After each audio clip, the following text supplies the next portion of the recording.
In a forgotten land where the sky was forever veiled in mist and the earth bore the scars of an ancient age, there lived an orphan. Her name was Vyla. She knew nothing of her parents, nor of the town that lay in ruins at the edge of the cliffs she called home. Her world was small. Familiar paths winding through forests of skeletal trees, the distant hum of the sea below her rocky perch. But in its stillness, this land held mysteries that whispered to her, soft voices curling in the frost-laden wind, like unanswered questions. Vyla had always been drawn to the ruins. They loomed like ghosts, their crumbled arches cloaked in ivy, their shattered towers reaching for a heaven long forgotten. Locals avoided the place, claiming it was cursed, but to Vyla it felt like home, a place that called to her in ways she could not explain. It was there, amidst the rubble of what might have been a great hall centuries ago, that she uncovered the key.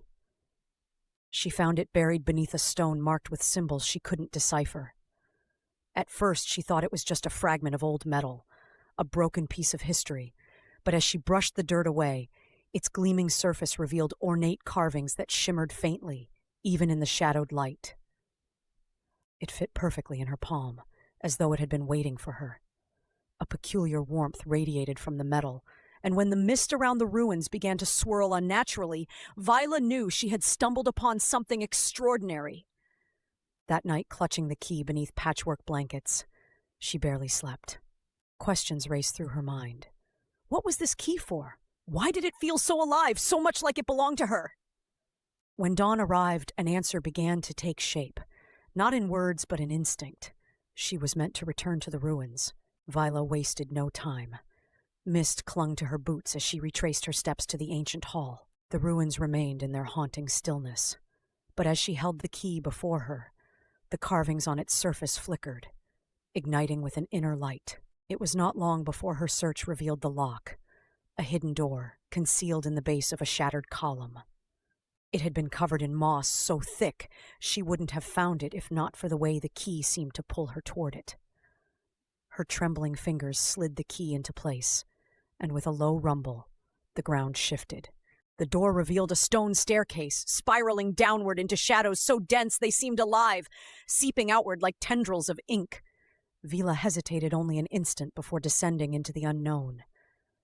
The stairway led to a gateway, a grand archway carved from obsidian adorned with runes glowing faintly with blue light.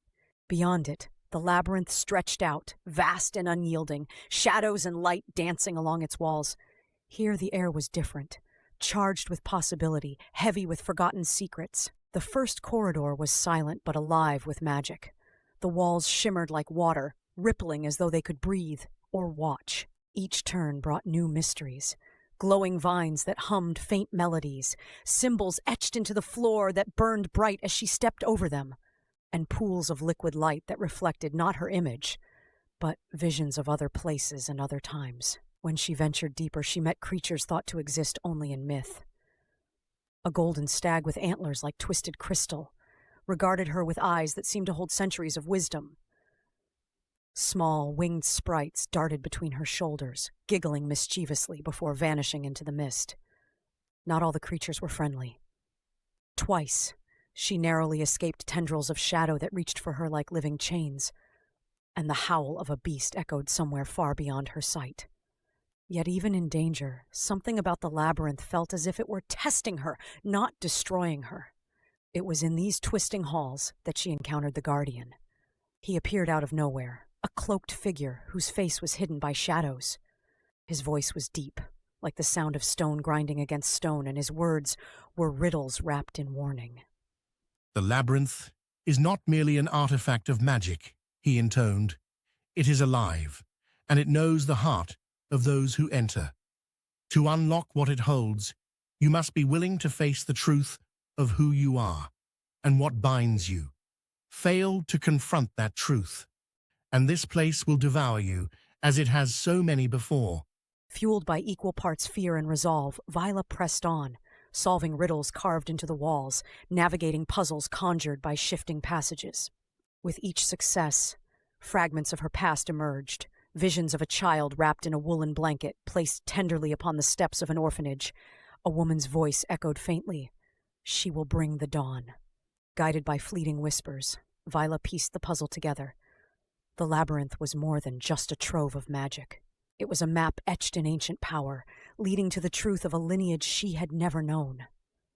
She was the daughter of a kingdom lost to time, a descendant of those who had created the labyrinth as their legacy, protecting a secret too great to risk falling into the wrong hands, the power to heal the fractured world above.